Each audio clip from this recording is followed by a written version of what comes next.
On l'appelait la Louve de France, mais lors de la cérémonie du couronnement, sous sa robe se cachaient deux servantes. L'une pour recueillir les excréments, l'autre pour essuyer son corps. C'était la France du XIVe siècle. La reine Marie-Antoinette monta sur le trône à Paris, elle souriait, levait sa coupe, faisait tournoyer sa jupe, mais personne ne savait ce qui se passait sous ses pieds. Pendant la cérémonie observée par des milliers de personnes, on lui essuyait le corps. À cette époque, la vie des nobles était bien plus sale qu'on ne l'imagine. Ils importaient des excréments humains d'autres pays pour se brosser les dents.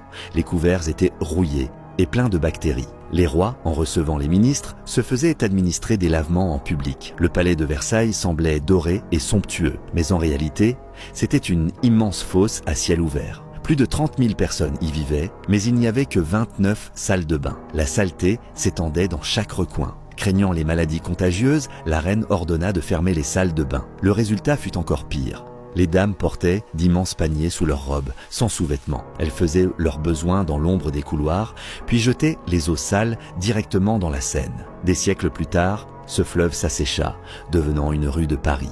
Les Français aimaient aussi jeter les excréments du haut des muraves de la ville.